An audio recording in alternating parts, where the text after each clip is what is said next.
and they're talking about building a port type of arrangement there on the Persian Gulf, in Iraq. Simultaneously talking about building a what they call a dry land route that sort of cuts from that port up through Iraq, and it also branches out into Syria and Turkey. And they're talking about how once this is built, it's going to be absolutely astounding.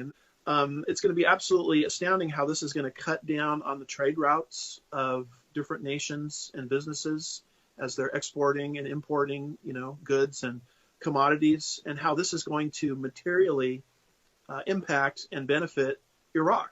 Iraq's two ambitious trade corridor projects present an opportunity for a beleaguered Baghdad to enhance its geopolitical status and establish economic independence. It's not the fact we believe there'll be a Eurocentric world government literally in Baghdad. I wrote that in my book, 500-page book, The Coming Religious Reich. This dry canal and then the international road. Can you describe the dry canal and the international road to our audience? Basically, what it's talking about is a dry canal from the port, which I think could very well, in the course of time, turn into a wet canal. That's going to basically take goods and services through Iraq. It's going to basically cut down the distance. If you go to that second map, you'll see the distance that they have to go now. And you can see how this new route will significantly cut down on the distance of commodities and goods and services.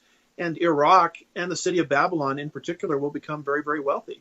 So the reason this is significant is people have always said, a city like Babylon could never arise to the level of economic significance that the Bible predicts. Yes, it could. It could happen very, very quickly. In fact, it is happening as I speak.